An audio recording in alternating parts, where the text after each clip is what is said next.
to KSQD Santa Cruz. This is State of Mind, being human and living well. And we're broadcasting on 90.7 FM or live streaming over the web at ksqd.org. I'm your host, Deborah Sloss, licensed marriage and family therapist. And along with my guests, we're going to be talking about emotional regulation. Today's topic centers around creating choice in our emotional lives through emotional balance skills. Mindfulness concepts like these are making their way into every aspect of our lives, our educational systems, therapeutic approaches, business institutions, classrooms, and our everyday speak. Today we're going to talk about why and what is the value of learning to be aware or mindful of our emotions. And with me today to explore these ideas and talk about this are Buddhist nun Venerable Tenzin Chogkyi and mindfulness student Holly Costa. Venerable Tenzin Chogkyi is a Buddhist nun. She loves bridging the worlds of Buddhist thought, current events, and the latest research in the field of positive psychology. She describes the first 20 years of her spiritual path as meandering and haphazard, until she bought a one-way ticket to India in early 1991 with the intention of meeting His Holiness the Dalai Lama. She has since studied under the Dalai Lama and with many other Buddhist leaders, and has taught at centers around the world. In recent years, she's been teaching non-religious programs like Cultivating Emotional Balance and the abbreviated Managing Emotions Mindfully course, in which she uses contemplative techniques drawn from Buddhism for managing emotions. Venerable Tenzin is based at the Land of Medicine Buddha in nearby SoCal, California. Also with us today is one of Venerable Tenzin's students, Holly Costa. Holly has just completed the Managing Emotions Mindfully class this past February and is here with us today to share what she learned in the class and how she's using mindfulness and contemplative techniques and what impact she's seen in her own life and in her relationships from doing that. Holly is also a Santa Cruz County local of 30 years. She's the mother of one amazing young man, the stepmother of another amazing young man, head of a technology department, learning to be more patient, learning to sail, and learning Buddhist practices. Welcome. Thank you. Yeah, I'm so glad you're here with me today. Great to be here, Deborah. Thank you. Just to get started, I thought, let's explore what it is we're actually talking about here. Yeah. And so you use this term emotional balance, and I'm wondering, what is it that you're trying to help folks learn and why, Venerable Tenzin? As a Buddhist practitioner and teacher for many years, I found that a lot of people who came to my courses to learn about Buddhism were not even so interested in sort of ultimate spiritual goals according to Buddhism, but they were just looking for some sort of ways of dealing with their minds and their emotions and just, getting some sort of handle on their lives. Especially I noticed when I would teach, I've been teaching in prisons for about 14 years, and so there'd be a small Buddhist group that would invite me to teach, and there'd be maybe 6 or 8 incarcerated Buddhist students, but whenever I would come, there'd be like 40 people show up, and then I would ask the men who weren't part of the normal Buddhist group, like, wow, how come you came today? And they would say things like, oh, we just heard that, Buddhism might have some techniques that would really help us. I've got an anger management problem. I just have all these thoughts in my head and so on. And so I became more and more interested in learning specifically more tools for dealing with managing with emotions, because that's what so many students were really presenting as their main, need that they had.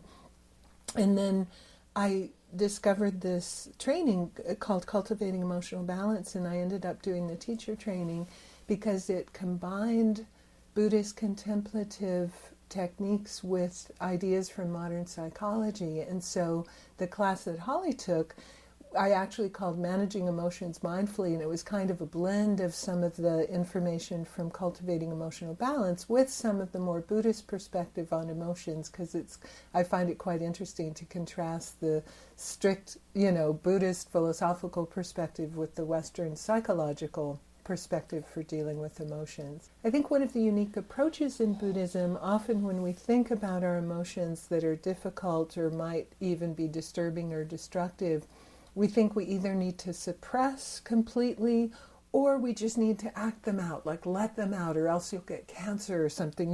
Unexamined, sometimes these are our responses. And in Buddhism, we talk about an approach that involves awareness and then transformation. So it's not suppression, it's not, oh, these are bad emotions I shouldn't have, but really becoming aware of the message that that emotion has for us and then transforming into a more constructive outcome from that emotional experience. Well, I know in psychology, all emotions are welcome in a sense. That's right. Yeah, but really it's like how do you experience those, and That's then right. how do you process them, and then what do you do, Yes. right? So when you were working with that population, the prison population, Yes. what did you see changing for the people that were taking your class? Yeah, and so one of the, not unexpectedly in that population, a lot of what they were struggling with was anger, primarily. I mean, this is true that most of us find anger as the emotion we can so easily see as destructive and disturbing to our minds. And for a lot of the incarcerated students, something to do with anger resulted in the offense that they were incarcerated for and so on. So they really realized that, and I found a lot of interesting approaches to anger, which they found really helpful, was looking at anger as a secondary emotion. Often, especially I think in men, it's very gendered. If we feel any kind of vulnerability, fear, hurt feelings, loss of control, will often try to avoid feeling those feelings by going to anger. Even though it doesn't feel comfortable to feel anger, it feels much more uncomfortable to feel vulnerability, I think especially for men in our culture. And so I found a really big epiphany with a lot of the students when they would look at their anger as a secondary emotion and try and get in touch with maybe some fear, some grief, sadness, whatever was underlying it. And I had some very brave men really express their vulnerability in groups, which I just thought was amazing and a great example. So that was one thing that they found really helpful. And another thing is training in qualities like compassion and loving kindness being the antidote for, hatred, cruelty, anger, and how this idea that we're an open system, and even if we have these sort of default modes, we can retrain them. They're not, it's not that we're hopeless. And even if people are 40, 50, 60 years old and they have these lifelong patterns that often are a result of traumatic childhoods. I mean, for so many of the incarcerated students, childhood trauma, like 100% almost, when you really start hearing their stories and how... And mental illness. I mean, a Absolutely. very large percentage, which inherently Yes. has trauma frequently as part of that. Yeah, that's right. And we always say if you're wealthy, you get psychotherapy. If you're poor, you go to prison if you're mentally ill. I mean, that's really an issue. So kind of looking at the hopefulness of retraining their minds. I had an amazing experience with one student who, after many years of practice, and he really took on board compassion practice, found in a moment where he was being threatened in the exercise yard by someone, like his life literally threatened. And he told me about it later, and he said, I would have gotten angry and tried not to react with some action, violent action. But he said, in that moment, the only thing that came up for that guy was compassion. Like, I saw this angry person in my face threatening me. Because he was shocked. He was like, oh, this stuff really works. I couldn't believe it. And did it change how he responded? Yeah, he said he just stood there feeling so much compassion for this guy's, in the throes of his own anger, and just stood there feeling compassionate to his own shock. And the guy just backed down. It's like he couldn't, in the face of compassion, he couldn't follow through with the threat, and he just sort of became bewildered and turned around and walked away. And I thought that was such a success story. And that student is quick to remind me it doesn't always happen, that he still does get angry. Yeah. Nor know. does it always work that way, Yeah, probably. that's right. For the other. That's right. Yeah. But those are some of the things they found really helpful, just in terms of sort of strategies that have helped. So earlier when you were speaking, you were talking about constructive or destructive emotions. And I'm just wondering if we could go back to that a little bit. Sure. And just, if you could talk about the distinction.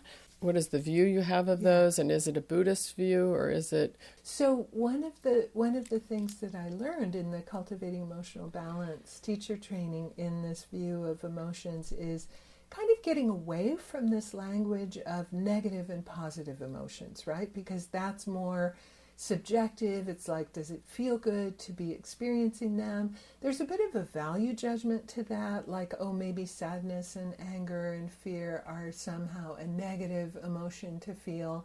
And as I sometimes joke when I teach, it's not like life is meant to be one nonstop Pepsi commercial that we're just like excited and laughing all the time. So as you said, all emotions are appropriate. We evolved this emotional repertoire to give us information.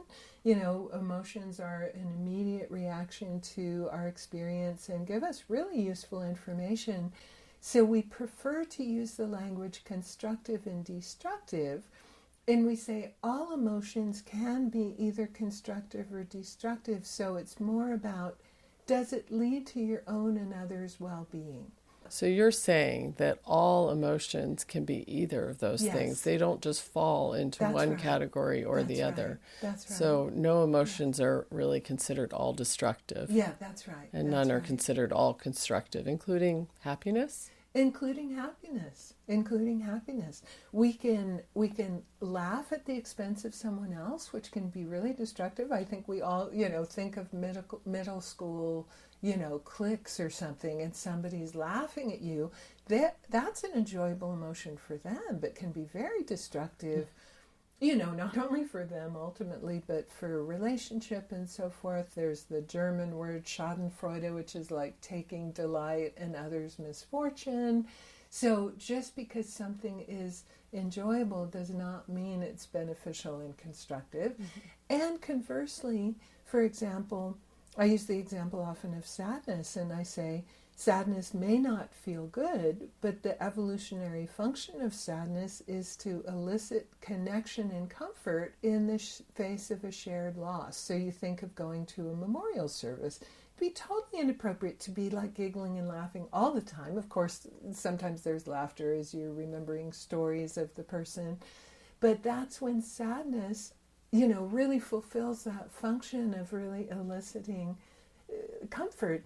I was doing a short version of Cultivating Emotional Balance in the prison setting at one point, and I was asking about sadness, and one of the men just raised his hand and he said, my sadness shows me that what I lost was really important to me. And I thought, awesome, right? Like, we wouldn't feel sad if it weren't important, and that just shows you, this is something really important that I've lost. So really grabs our attention. That's right, that's right. So just because it doesn't necessarily subjectively feel terrific does not mean it's negative or destructive at all. They really have a function, an important one, and they're trying to give us a message.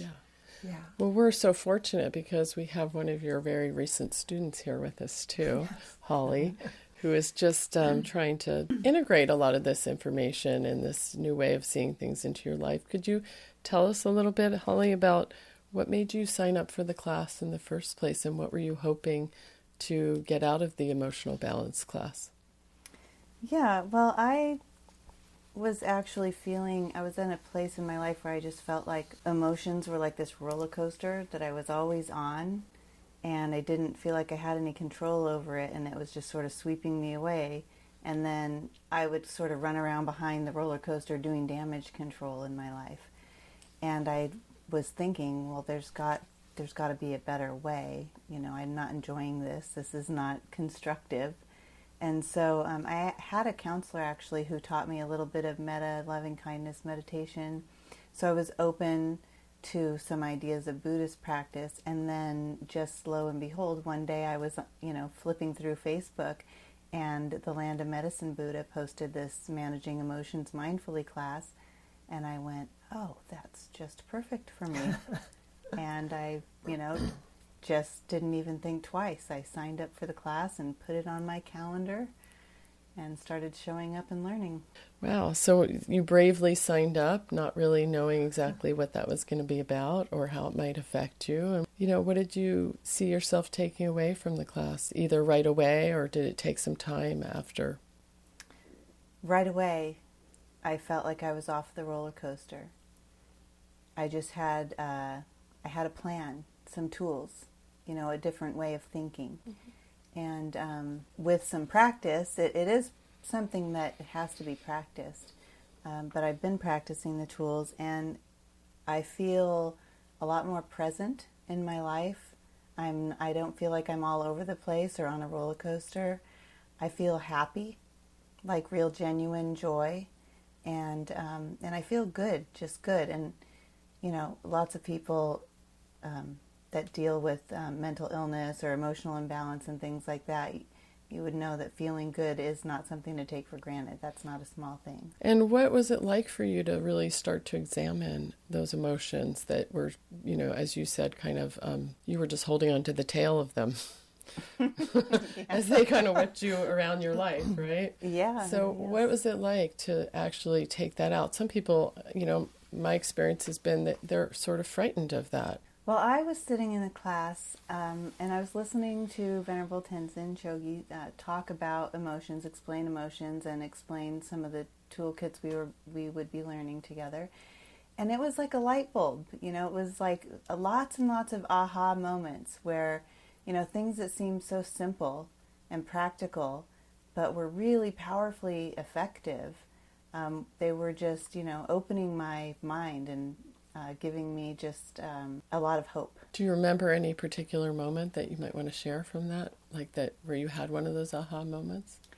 So many of them, but one of them is we were talking about there's an emotional timeline, and within the emotional timeline there's something called the selective filtering period.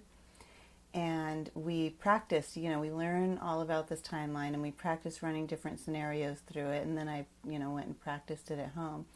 And the aha moment in class was about the selective filtering period, when I realized that the people that I'm talking to when we're in an emotional crisis and myself, we're not just jerks, we're not just being mean or stubborn or, refusing to be rational. We're stuck in this filtering period, and it never lasts. It's a short-lived period of time, and then things shift.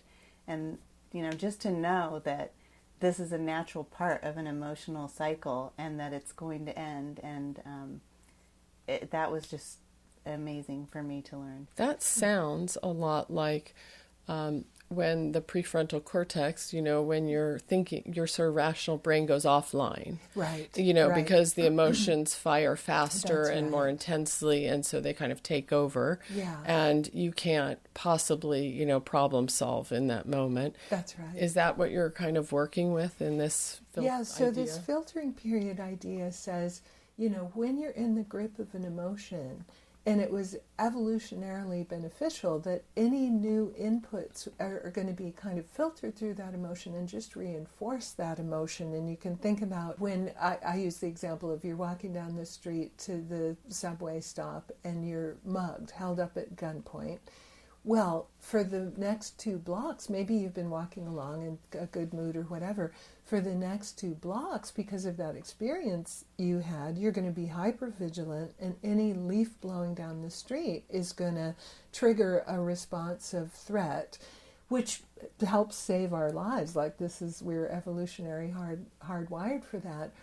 But it means that in this period after you've been triggered, any new data is just going to reinforce that emotion, which is why, like Holly's example, you're talking to somebody and maybe they're angry at you.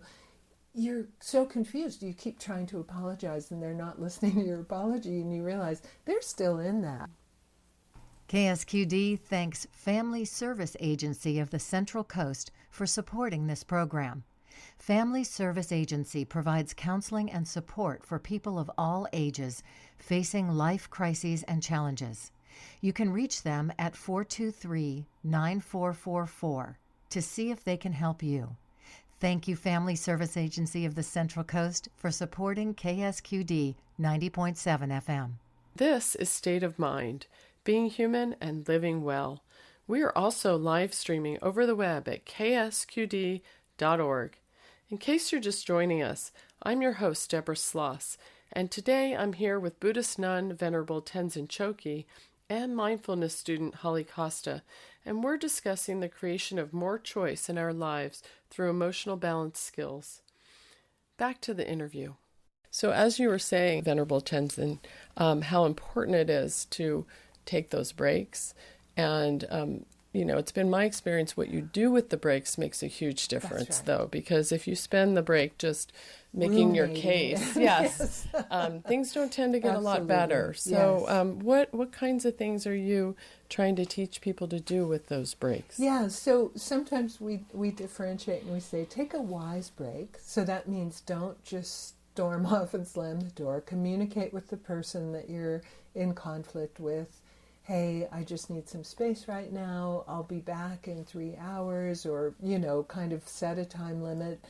Communicate with them about it so they don't then feel abandoned or rejected or something like that, which might just trigger more emotion in them. And try and, do whatever you can to activate kind of a more soothing emotional regulation system for yourself, not rehearsing, not coming up with your rebuttal to whatever is going on, not just ruminating about what happened, but to really try and do something soothing to regulate and get yourself out of that selective filtering period so you'll be able to come back and the prefrontal cortex will be able to be activated and not just the amygdala and our kind of threat responses. So it is important to, have a mindful, wise break, not just storm off and ruminate and try and come back and have some kind of constructive conversation, because it's probably not going to work. Right. Yeah.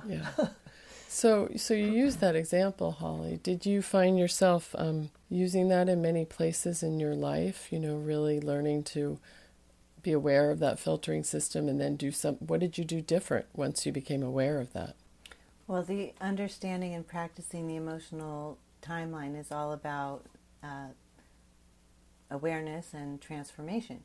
So practicing it, it looks like in the middle of an emotional episode, say I'm just having one by myself, I have had like a shift in my self-talk of, what were your, preconditions to this emotion? First of all, you're having an emotion, and so you're going through this period. So, relax, the world isn't ending. And then, what was the precondition and what kind of things might be feeding into this? And just sort of just slowing it down. And the whole point is when you can slow it down, you allow room for choice. So when you're in an emotional episode, and a lot of times an emotional episode isn't alone, it's with another person, and it actually is manifesting in the form of an argument. So when you're able to kind of filter that through this emotional timeline, you are making room for choice, and you can have the goal of having a constructive outcome versus a destructive outcome. And then that way you actually are participating in the emotion in a really healthy way, and you don't feel like you're being dragged along like a roller coaster. So what did you see changing in you as you started to use these practices? I have a lot more patience, which has been kind of a challenge for me to be patient, and I'm a lot more present. It used to be I was had a lot of anxiety and just sort of thinking a lot about the past and the future, and really sort of running over emotional episodes over and over and over. And at that point, you're really not present in the moment that you're in. So I've been a lot more present and a lot more patient, and I think that as a result of that, the people that I'm with, my family and people at work, I think they feel a lot more valued and heard. So it's just a really nice perpetual forward cycle that's beneficial to everyone. I think when I feel more patient and present, everybody feels good. Yeah. Yeah, and so you're getting that feedback, it sounds like. Yeah. Yeah, that's wonderful. So what do you do to maintain the skills that you've learned? I practice presence during the day. I just sort of, when I'm walking the dog, I really try to just walk the dog. It used to be that I walked the dog and I had my phone out and I was looking through my emails and, checking off work tasks and thinking about the next day and planning my calendar and shopping for something on Amazon and is the dog Wow, still on the end of the leash? You got a lot done on your walks. Yeah, so being present means that I'm really with the dog, and I honestly enjoy my dog a lot more since I'm practicing presence. And not just that, when I'm in the shower, I'm just in the shower. When I'm out working in the garden, I'm just in the garden. I try to just stay present in what I'm doing, and that takes a lot of practice. The mind is it can be an unwielding beast, it kind of just does its own thing. And learning how to still the mind and still the body is something that I've been working on every day, twice a day. Sometimes I take breaks at work, but I definitely try to do it like in the morning when I start my day and at the end of the day. Do you use specific techniques to do that? Yeah, over the years I've tried to do a lot of different things, and there's lots of apps that help now where you can listen to guided meditations.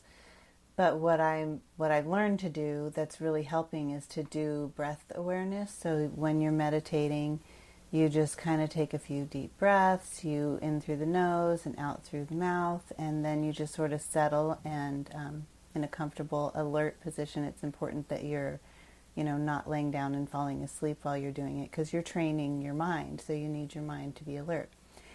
And in breath awareness, you just, once you have had a few deep breaths and you're settled, you just follow your breath in and out. It sounds really simple. It's actually kind of miraculous. In preparing for the show, you told me that you have family members who do suffer from mental illness and addiction. And you were, can you tell me a little bit about those situations and how the skills that you've been learning and now using are helping you in your life with them? Yes, I have 5 significant relationships in my life where people suffer from serious mental illness and sometimes alcoholism, and that's a lot. I'm a little surrounded with, I've got 5 people, and I really love those people dearly, and it can be really challenging. Those relationships can be really difficult, and it's not for lack of love. It's that mental illness is really challenging to deal with, and it requires skill and a whole different style of communication, than you can get away with in just a casual relationship. So what's really helped me with them in those relationships and communication is learning that emotional timeline. Really, there's 2 parts of the emotional timeline that I think help the most in a communication style that works really well with mental illness, and that's understanding the perception database and the selective filtering. And what it does is it kind of shows me that when the person that I'm talking to is having a difficult time, they have a perception database. There's a lot that kind of has built up, maybe some post-traumatic stress, maybe some, previous experience. So there's something kind of behind whatever emotion or feeling that they're experiencing. And so having some compassion and understanding and patience with that has been really remarkably helpful. And then also just knowing that we're in a selective filtering period. If there's an argument or some kind of a discussion or an emotion happening, just allowing room for that to happen and not being impatient.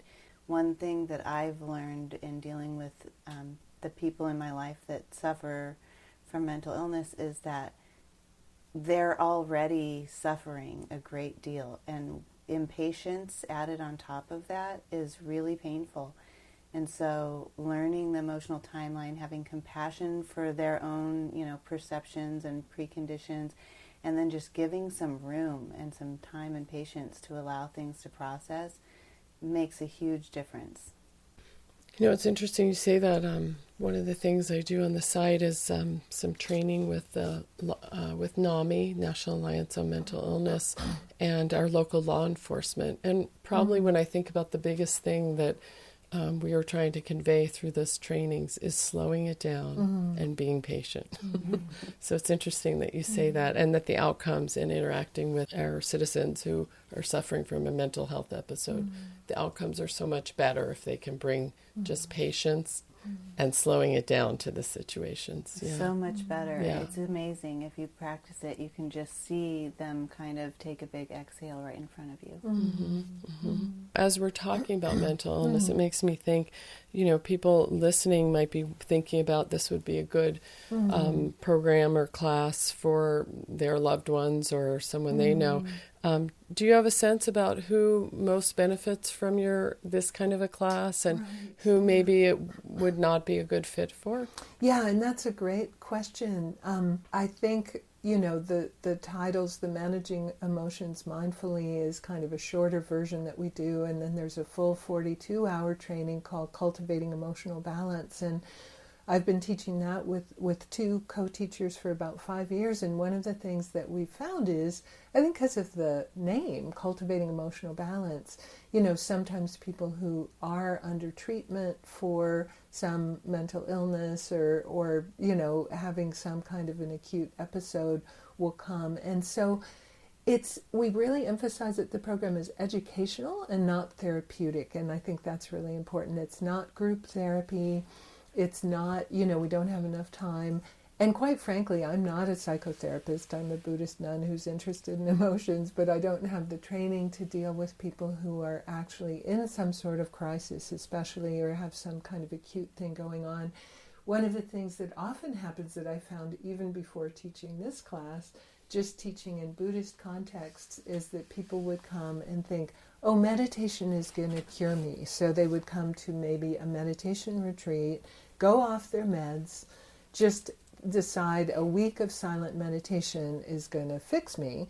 And of course, that did not go well, right? So we say, so sometimes what we do, if we're doing the full 42-hour Cultivating Emotional Balance as a retreat, as a residential retreat, it's quite intensive. So we've developed a questionnaire so we can screen, not necessarily to exclude anyone, but to make sure that they get the proper support, to let them know, get the support of therapy, get the support, stay on your medication if you're on medication. It's people we know to maybe check in with, a little bit more frequently to make sure that they're okay. I find that, I'm educating myself more and more, I think because of doing this work more, about creating kind of trauma-informed teaching, trauma-informed spaces for people who do have a history of trauma, sitting, closing their eyes, and being aware of the sensations in their body may not be the thing, especially if they're a survivor of sexual assault. That might be totally re-triggering, right? So kind of just trying to be aware of that myself and trying to let people know this is not a therapeutic environment. I don't have the training. Please make sure that you get the additional support you need. And one of the things that I've tried to do is just provide resources for people who do feel that they need a little bit of extra support around that, right? Because it's not a substitute for other kinds of treatment. It can eventually supplement, treatment especially in the long term. Would you be willing to actually give some example of a skill that you might teach? Do you have a micro skill? Yeah. Well, I think, I two things that I think are quite easy to understand and that sometimes are a big epiphany for people is the example I mentioned before, this idea of anger often being a secondary emotion. We say that the evolutionary function of anger is to remove an obstacle. And so we can think of it in terms, or there's an obstacle in the way of a goal that we're, seeking for ourselves.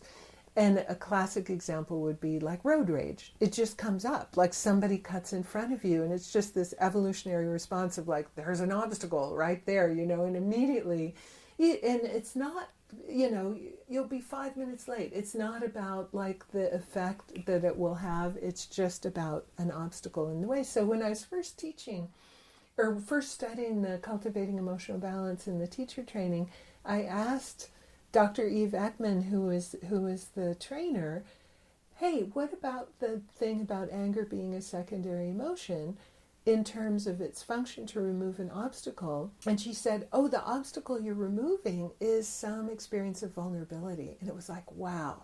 So if people can get clear about what the underlying emotion is, often it just resolves almost immediately through that awareness. It's not always that anger is a secondary emotion. Sometimes it just can be literally there's some obstacle in your way. I see. But it can be removing the obstacle of the vulnerability, right? So that can happen some of the time, and kind of realizing that, as we were talking before, especially I think in our culture, it's very gendered, that anger is much more allowable for men than emotions like fear and hurt feelings and sadness. I had a student who would always come into class, an incarcerated student, and he'd always come in and he'd have a black eye or a broken nose or everything, and I'd be like, dude, what's going on, And we were doing this training, and then I would give them homework of like, when you're feeling a strong emotion, just try and sit, attend to your breath, be present, kind of inquire, like, what's really going on? And I remember going in the next time after I'd given them that instruction and just saying, hey, how did it go? And this guy raised his hand and he was like, oh, I did that thing you said. He goes, I'm always angry. And I realized I'm angry because I'm scared. I'm in here and the guards and it's a threatening environment. And that was such a huge shift for him, just that awareness. And he completely transformed. And it was just so simple to like look for an underlying emotion, Yeah, and I'm glad that you point out it's not always anger. predictable, right? Yes. It's really unique to what That's right. that That's person. Right. Yeah, yeah. But for him, that was a big transformation. And then I think the other thing, I mean, Holly has mentioned this emotional episode timeline and how significant that was for her in terms of bringing awareness. And I think another one of the things that can be really helpful is being aware of, Ali mentioned the term, the precondition, and we can bring a lot of awareness to when are we more likely to get emotional, even going into an event, right? And then AA, they have this thing, HALT, hungry, angry, lonely, tired, right? So if we're experiencing any of those things, almost anything could be triggering of a strong emotion. So kind of being aware of that, taking care of ourselves, not going into some sort of a difficult situation with all of that precondition going on, can also be really transformative. Because I think sometimes we think, oh, I'll be fine, I can cope, I'm strong, I'll be okay, I don't have to rest and have a snack before that difficult conversation. But it can be really helpful to just kind of take care of ourselves. So that self-care piece can really, you mentioned resourcing, that's a huge resourcing, is just self-care, and can prevent a lot of unfortunate, emotional episodes that can lead to destructive outcomes in terms of our harmony with other people. And simple, but just that awareness and almost permission, right, to take care of ourselves and realize in the long run it's worth the time to take care of ourselves, to avoid something that might be quite a mess to have to kind of deal with, in terms of an interpersonal interaction. Yeah. You're tuned to listener-supported 90.7 FM KSQD K-Squid, community radio for the Monterey Bay. And this is State of Mind, being human and living well. We're also live streaming over the web at ksqd.org. If you're just tuning in, I'm your host, Deborah Sloss, and today I'm here talking with Buddhist nun Venerable Tenzin Chogkyi and mindfulness student Holly Costa, and we're talking about creating choice in our emotional lives by learning emotional balance skills. Back to our interview. So we were just talking about, you were giving an example of a very specific skill. I'm wondering what you found about learning these skills and techniques that has been most surprising or unexpected for you. Yes, well, I was expecting that I would be able to manage emotions a little better, and I that is true. But what I wasn't expecting was to just have this sort of profound shift in just the way I perceive things and the way I just am being in the world. So, like an example is I was at work and there was a meeting. It was a big meeting and there was maybe 15 or 20 people, and that we were discussing kind of a heavy topic. It was important and a little stressful, and everyone had, an opinion or, some kind of input to give. And in the past, I would have been in that situation and I would have had some emotions going, a little bit of rapid breathing, maybe a little sweating, and a lot of thinking about what my input is or what I think about what everyone else's input is. And what happened in this meeting, which was, in an 8-week emotional mindfulness class, was sort of maybe on the 7th week. What happened in this meeting was I was in the room and I was listening, and I just had this sort of natural propensity to hear everyone with compassion. And I wanted really genuinely for each person to not suffer and for them to be heard and for the best outcome to happen. And so, I remember pausing and saying, Holly, you are really managing this meeting well. You're really listening and you're really wanting everyone to have compassion. And then what really shocked me was that I found myself being really objective, having this just objective perspective on the entire situation, hearing all the different sides of all the different stories, and just really coming from a place of just being open to everything. And not that I'm not an open-minded and objective person, but it was just really obvious to me that there was a shift happening in my mind, and that I was participating in this meeting in a really different way. Sounds exciting. It was fun. Yeah. Has it changed? It was my kind of fun. What have you found hard about trying to make these changes in your life? Oh, self-compassion. It's really challenging to have patience and compassion for myself. I think we all do this when we have it. I don't think it's just me, but when we have an emotional episode, we really beat ourselves up about it. We're really hard on ourselves. You're so stupid. Why did you do that? You could have handled that better. Why didn't you take better care of yourself? So just kind of cutting myself a break and having some patience and giving a lot more attention to the self-care that we talked about can prevent emotional episodes. Self-care is actually a really important skill, and like we were talking about, giving yourself permission to do that is really important, and it's hard to do. We don't do it. We're always so busy. So that's part of self-compassion too. Yes, it's a challenge. Yeah. I guess I want to ask Venerable Tenzin, are there specific resources that you use when you're teaching your classes, or that you might want to share with our listeners? Yeah, there are a couple of good resources, and the Cultivating Emotional Balance, which is the longer course that I drew from for this one that I taught at Land of Medicine Buddha, but it's a 42-hour course. It's quite interesting. It was requested by His Holiness the Dalai Lama after a meeting he had once with Western psychotherapists, neuroscientists, Buddhist contemplative teachers.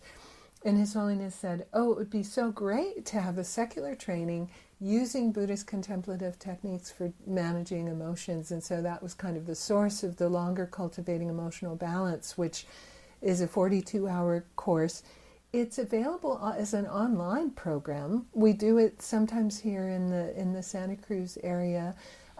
Myself and two of my colleagues teach it together as a retreat often. We don't have one scheduled so far, but maybe at some point next year we'll be doing it. But Wisdom Publications filmed one of the founders of that program, Dr. Alan Wallace, who's a contemplative scholar and meditator and Buddhist teacher, and Dr. Eve Ekman, who's the daughter of one of the founders, Dr. Paul Ekman. They're both emotions researchers, so his daughter, Dr. Eve Ekman, and Alan Wallace teaching. And so that's available from Wisdom Publications. They have a series called the Wisdom Academy, and if you Google Wisdom Academy Cultivating Emotional Balance, that whole series will come up. The Ekmans, Dr. Paul Ekman. Just so our listeners Yes. don't panic, I want to remind them that with every show, there is a resource list that will be posted along with the podcast. So anything that you're talking about right now can be found on ksqd.org. Just look for the State of Mind podcasts. Great. And also another resource, the Ekmans, at His Holiness the Dalai Lama's request, came up with the Atlas of Emotions, which is an interactive online resource where you can look at, 5 of the 7 universal emotions, and there's a lot of information about emotions there. There's a couple of books. Paul Ekman wrote a book called Emotions Revealed, Recognizing Faces and Feelings to Improve Communication and Emotional Life, and that's a great book for anybody who wants to learn more about emotions.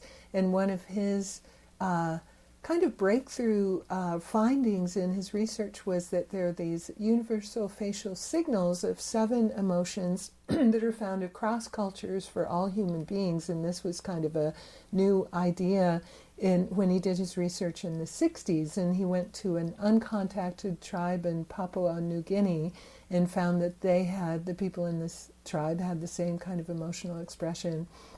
At that point, anthropologists thought that emotional expression and facial expression was learned and culturally specific. So that's a lot of his original research, and he unpacks all of these 7 emotions, the function, how they're expressed. So that's a great one.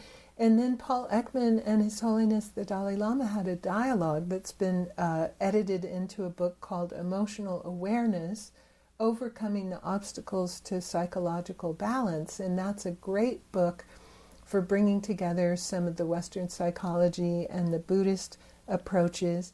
And then the last book that I'll mention is edited by Daniel Goleman, and it's called Destructive Emotions, How Can We Overcome Them? And that's a meeting between His Holiness and these behavioral scientists, psychologists, neuroscientists that kind of launched the whole Cultivating Emotional Balance program, which came out of that meeting. And it's the proceedings of the meeting interspersed. Daniel Goleman is such a great writer, so you really get the flavor of all these people meeting in northern India, where His Holiness lives in exile, and having these brilliant conversations over the course of a week. Yeah, I'll just mention that Daniel Goleman wrote 2 very influential books, Yes. one being Emotional Intelligence, which now has become part of our common lexicon. That's right. And then later Social Intelligence, which, Right. Yeah. So people may be familiar with him. So that's a great resource, too. Yeah. Great. Well, I'd like to add one resource, if you don't mind. The Disney Pixar film. Oh, yes. Called Inside Out. Yes. Is just a great depiction about how some of our emotions work inside. Yeah, and Dr. Paul Ekman was a consultant on that movie, and so he talks about that sometimes when he's teaching. Yeah, it's a wonderful film and a lot of fun. Yeah, so that's a great resource too. What about you, Holly? Are there things that you find yourself reading or using to support the learning that you've done and through the class? Yes. Well, at the Land of Medicine Buddha, landofmedicinebuddha.org, they have a lot of classes. And so there's always something going on there that you can go participate in and learn more about mindfulness. So I think that's a great resource for people to have. Also, I use the Insight Timer app. There's a lot of mindfulness meditations, guided meditations, if you want to just give it a try and see what it feels like to practice breath awareness or practice mindfulness and compassion. That app is so extensive, it can be kind of overwhelming for folks. Do you have any recommendation about where someone might start in that? Yes, they actually have it all kind of categorized. So if you just do a search for mindfulness or even a search for emotions, it will give you some recommended meditations you can do, and it even asks you, how long do you want to meditate? 5 minutes, 10 minutes, 20 minutes? Oh, great. So it's really helpful. Okay. And also I look on YouTube for meditations and like meditations on the Four Immeasurables, kind of Buddhist practice, but there's on YouTube, you wouldn't believe how many mindfulness meditations are available. And there's even a lady named Leah Cohen. She does Tai Chi and mindfulness, and I find that really helpful if you experience like back pain and you have a hard time sitting or focusing, and you're just kind of learning meditation and it's hard. Practicing Tai Chi actually is kind of a nice step towards that practice. Great. And also, I wanted to mention Al-Anon has really good resources, because a lot of dealing with emotions is dealing with other people. And I found a lot of support in Al-Anon. So if anyone's interested, you can go to district23.ncwsa.org and find a meeting and see if that's helpful as well. Do you want to say more about your experience with that? Because I know a lot of people just have a reluctance. And yet I also know so many people get so much help, even if they don't have someone that has addiction in their life. Frequently, I know a lot of people go who are living with other folks who suffer from mental illness and the challenges that that brings to their life, or even people just parenting sometimes is such a big challenge for folks that they really learn how to regulate themselves. Yeah, and Al-Anon actually does have meetings specifically for parents of children that have mental health or alcoholism issues and things like that. I really like the Al-Anon program. I can see why maybe some people struggle at first. It's a unique environment. It's a 12-step program, and you're at a group level, and it can take a while to get used to. But it's extremely helpful in learning how to improve relationships and really look at your own behavior and kind of recognize that line between what's another person's responsibility and what's your responsibility. And I really find that Al-Anon principles and Buddhist principles really are in perfect alignment. They go hand in hand. It's all about compassionate boundaries and detachment with love, and recognizing that another person's happiness is a result of their choices, and that they are the heir of their own karma, and that my wishes for them really doesn't come into play there. So just kind of learning to be loving and kind and have compassion for other people, but to allow them the dignity of their own experience, and to let go of control and really focus on yourself. It's a huge shift in improving relationships and emotional well-being, I think. Yeah, that was just a beautiful description. It really was. Couldn't have said it better. And, it seems like when we're talking about skills today, and one of the key skills I hear from my clients who attend Al-Anon is really working with what's in my control and not in my control, and wrestling with that, because it's not always so clear. Yeah, there's a book that we use in Al-Anon called The Paths to Recovery. And there you go through step work, and you kind of do some reading, and you open your mind to some ideas. And the first step is that we're powerless over alcoholism. We're powerless over other people, places, and things, is what we say. And I recall there's one of the questions it asks is about what are the things that you do to try to change the other person in your life. And that was a little jaw-dropping for me. I always thought I was a pretty easygoing person. I never really recognized myself as being very controlling. But I feverishly wrote like 10 pages on all the things that I do to try to control other people. And it was really eye-opening that, I'm not a bad person. I'm not a controlling or manipulative person. I'm a person that's dealing with mental illness in my life, and I'm scared, and I'm scared for myself, I'm scared for other people. And so Al-Anon really puts you in a place where you just do a real deep recognition and letting go. And then I have found that Buddhism's there in that place to kind of hold me and keep and help me know how to be there and have practices that are really comforting. to catch you once you let go. Yes.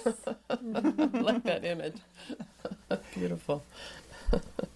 Well, those are a lot of really wonderful resources that you share, and I wish we had more time to explore more, but I do want to give you a chance if there's any last thoughts that you had that you want to share with our listeners, or any points that you made that you just want to accentuate. And I think, so often we feel completely at the mercy of our emotions, and I just want to reinforce to people, no, we can exercise choice, get the important message that the emotion has for us, and learn ways to exercise choice so that we will be able to enact much more constructively and not so destructively. So not to get discouraged. It takes time, it takes effort, and it takes practice, but it is possible.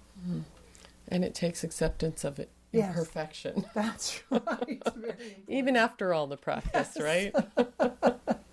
Yeah. What about you, Holly? Is there any last thoughts that you want to share? Sure. I listen to the Dalai Lama speak a lot. I just adore him, and everybody does. But he talks a lot about emotional mindfulness. It's, almost in every little session he posts online, he's always talking about how important it is to practice emotional mindfulness, and that everyone should learn this in schools. Children should learn this in schools. And it's really practical and powerful advice that he gives. And so, I just think that if anyone out there is suffering, or if you have a loved one suffering, that, heeding the practical advice of Dalai Lama and giving it a try to practice mindfulness with emotions is really worth a go. Great. Well, I guess the last thing I want to share is I want to make sure that people know that you can find out more about Venerable Tenzin Choki's teaching and offerings at thelandofmedicinebuddha.org. And again, we'll have that link posted on our resource list.